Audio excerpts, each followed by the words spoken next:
मंदोदरीला 2 पती होते. थक्क करणारी कथा.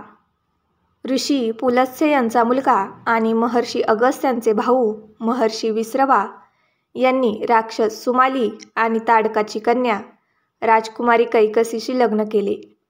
कैकसीला 3 मुलगे आणि 1 मुलगी झाली. रावण, कुंभकर्ण, विभीषण आणि शूर्पणखा. विश्रवाची दुसरी बायको ऋषी भारद्वाज यांची कन्या इलाविडा असे. यांच्यापासूनच कुबेर यांचा जन्म झाला. इलाविडाला वरवर्णिनी पण म्हणतात. अशी आख्यायिका आहे की इलाविडा वैवस्वतवंशी चक्रवर्ती सम्राट तृणबिंदूंची अलंबुषा नावाची अप्सरापासून जन्मली होती.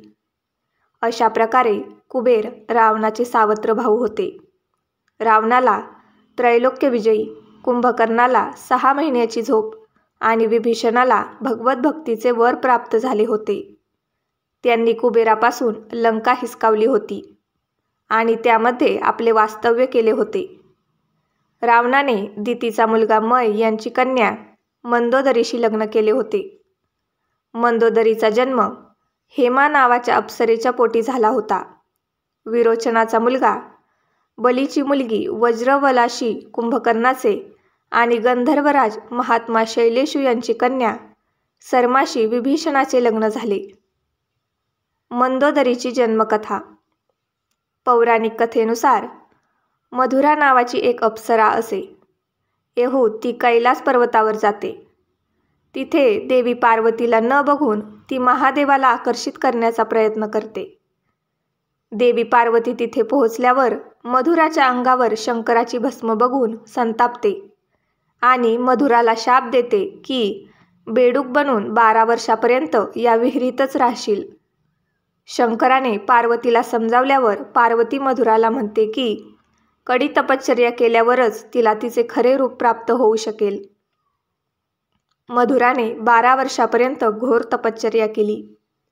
12 वर्ष पूर्ण होत असताना मायासूर आणि त्याची पत्नी हेमा अपत्य प्राप्तीसाठी तपश्चर्या करण्यासाठी तेथे आले, ज्या स्थळी मधुरा तपश्चर्या करत होती. 12 वर्ष पूर्ण झाल्यावर मधुराला तिचे वास्तविक रूप परत मिळाले आणि ती मदतीसाठी हाका मारू लागली.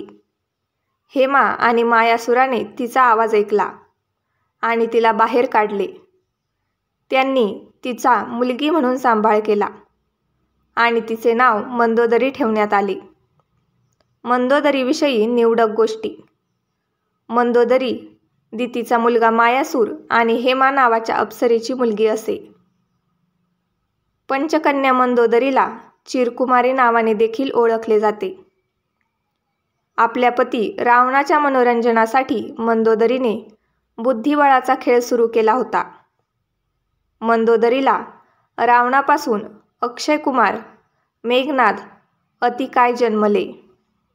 महोदर, प्रहस्त, विरूपाक्ष आणि भिकमवीर अपत्ये ही पण त्यांची असे. अशी आख्यायिका आहे की रावण एका विशिष्ट बाणापासूनच मरण पावणार होता. या बाणाबद्दल मंदोदरीला ठाऊक होते. हनुमानाने मंदोदरीकडून हे बाण चोरले आणि रावणाला मारण्यासाठी रामाला दिले. सिंगलदीपची राजकन्या आणि एका मातृकेचे नाव देखील मंदोदरी होते. लोकांच्या मतानुसार मंदोदरी ही मध्य प्रदेशातील मंदसोर राज्याची राजकन्या होती. असे मानले जाते की मंदोदरी राजस्थानमधील जोधपूर जवळील मंडोरची होती. मंदोदरीने रावणाशी लग्न केले. असे म्हटले जाते की भगवान शिव यांच्या वरदानामुळेच मंदोदरीचे लग्न रावणाशी झाले होते. मंदोदरीने भगवान शंकराकडून वरदान मागितले की तिचा नवरा पृथ्वीवरील सर्वात विद्वान आणि शक्तिशाली असावा. मंदोदरीने मेरठच्या सदर भागात श्री बिल्वेश्वर नाथ मंदिरात भगवान शिवाची पूजा केली. येथेच रावण आणि मंदोदरी भेटले. रावणाला बऱ्याच राण्या होत्या, पण लंकेची राणी फक्त मंदोदरीच मानली जात असे. मंदोदरीने विभीषणाशी लग्न का केले?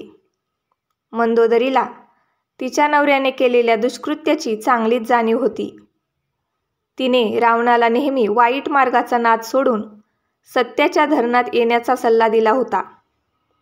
परंतु आपल्या शक्तीचा अभिमान बाळगून रावणाने कधीच मंदोदरीने सांगितलेल्या गोष्टींकडे लक्ष दिले नाही.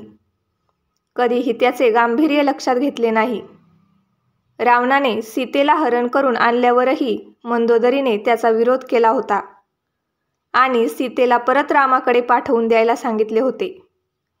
पण रावणाने ऐकले नाही आणि परिणाम राम रावणाचा युद्ध झाला आणि केवळ विभीषणाला वगळता त्याचा संपूर्ण वंशाचा नायनाट झाला. रावणाच्या मृत्यूनंतर फक्त रावणाच्या कुळाचे विभीषण आणि कुळातील काही निवडक बायकाच वाचल्या. युद्ध झाल्यावर मंदोदरी युद्धक्षेत्रामध्ये गेली आणि तिने तेथे तिचा पती, मुलगा आणि इतर नातेवाईकांचा मृतदेह बघून फार वाईट वाटले.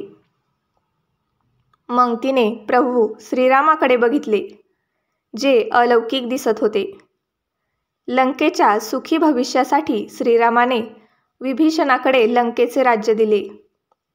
विभीषणाच्या राज्याभिषेकानंतर प्रभू श्रीरामाने मंदोदरीसमोर विभीषणाशी लग्न करण्याचा अत्यंत विनयशील प्रस्ताव मांडला आणि मंदोदरीला आठवण करून दिली की ती लंकेची राणी आणि अत्यंत शक्तिशाली रावणाची विधवा आहे. असे म्हणतात की त्यावेळी मंदोदरीने काहीच उत्तर दिले नाही. जेव्हा प्रभू श्रीराम आपल्या पत्नी आणि सीता आणि भाऊ लक्ष्मण यांच्या समवेत अयोध्येला परत आले, तेव्हा मंदोदरीने मागील कारागृहात स्वतःला कैद केले आणि बाहेरील जगापासून सर्व संपर्क तोडून टाकले. पण काही काळानंतर आपल्या महालामधून बाहेर पडली आणि विभीषणाशी लग्न करण्यासाठी तयार झाली.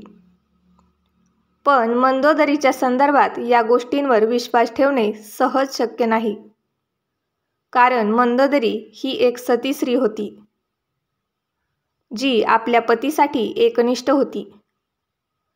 अशा परिस्थितीत मंदोदरीने विभीषणाशी लग्न करणे ही एक धक्कादायक घटना आहे. तथापि रामायणात अशा बऱ्याच विचित्र कथा आहेत. असेही म्हटले जाते की काही समाजांमध्ये प्राचीन काळी अशीच प्रथा होती. बालीला ठार मारल्यानंतर सुग्रीवाने त्याचा पत्नीशी लग्न केले होते.